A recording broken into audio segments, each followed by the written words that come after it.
Nə qədər ki nar mövsümüdür, bizim ailədə hər qurtum qızıl dəyərində olan anamın nar şirəsi reseptini sizlə də bölüşməsəm olmazdı. İşə öncə nar dənələrini kartovəzənlə əzməklə başladım.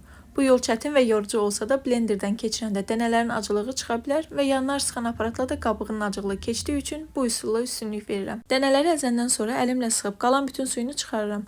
Burada əlcək yeməyi tövsiyə edirəm, yoxsa əllərinizdə qara ləkə qalacaq. Bütün suyunu süzəndən sonra şirəni balona töküb çöküntüsünün dibinə oturması üçün təxminən 10 saat soyucuda saxladım. Daha sonra çöküntüsünün qarışmaması üçün silkələmədən nar suyunu butulkaya tökdüm. 1 litrlik şüşə qaba yarım çay qaşığı duz əlavə edib butulkanı ağzına kimi doldurdum. Bütün suyu qablara süzəndən sonra altına dəsmal sərilmiş qazana yerləşdirib soyuq su ilə doldurdum və gür oda qaynamağa qoydum.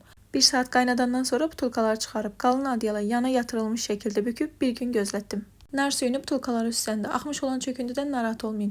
Soyuyan müddətə butulkanın dibinə yığılacaq. Bu üsulla hazırlanan nar şirəsini illərlə dadı dəyişmədən saxlamaq olar. Videonu bəyəndinizsə dəstək üçün yaddaşa verib dostlarınızla bölüşməyi unutmayın. Növbəti videolarda görüşənədək hələlik.